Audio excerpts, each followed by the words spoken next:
Hong Kong is marking the 18th anniversary of its handover to China. Thousands of people have joined the annual pro-democracy rally. It's the first large-scale protest since lawmakers voted against electoral reforms and how the city's next leader should be chosen. Let's go live now to McBride. He's in Hong Kong for us. So how are those protests shaping up there?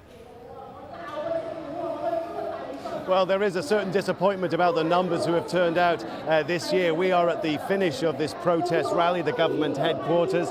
They began marching a few hours ago. They are still streaming past me, so a sizable crowd.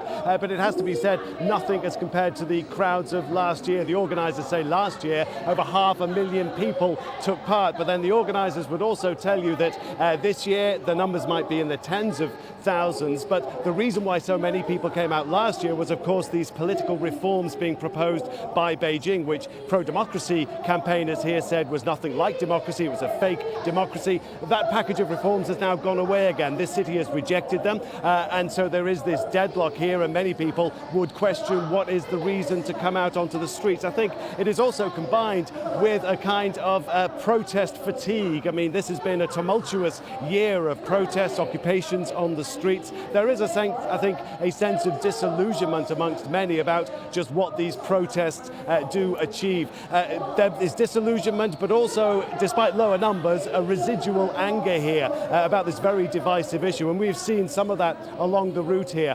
People have been calling for more democracy, but also there have been counter demonstrations along the route by pro-Beijing groups waving the Chinese national flag, singing the Chinese national anthem. And the sense of anger between the two groups and the insults that they hurl between each other is very real indeed. Sammy? All right, thanks so much, Rob McBride.